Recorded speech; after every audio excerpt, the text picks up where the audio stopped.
Meeting people where they are is an approach in social services behavioral health. And it's a well heard phrase if you ever enter this field or if you go into this type of work.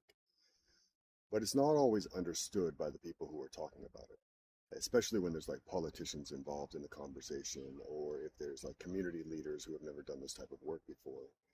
They think that it means going out to the streets and meeting people physically where they are.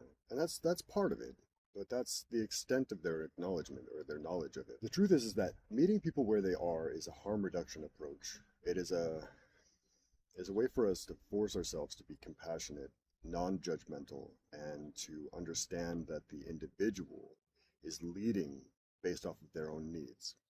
So when we say we are meeting people where they are, it means that we are listening, we're not assuming, but also it means that we're not making judgments or planning based off of what we think the individual needs.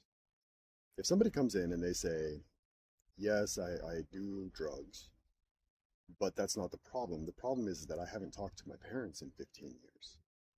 And I think that it would be impossible for me to stop doing drugs until I can rebuild that relationship. That's not my job to decide that they have to quit drugs first. My job is to open up the pathways to family reunification.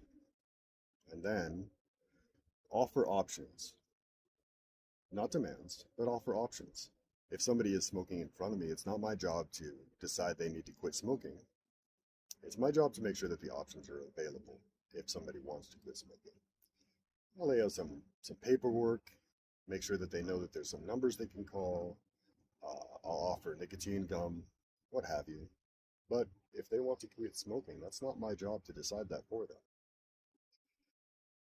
We have no way of knowing what somebody else's recovery timeline looks like.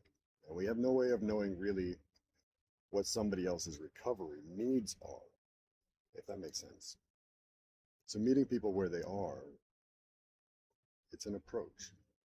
It's making sure that we recognize that it's not our space. It's our people's space. And we're meeting them there and helping them based off of their own self-identified needs, whatever that might be.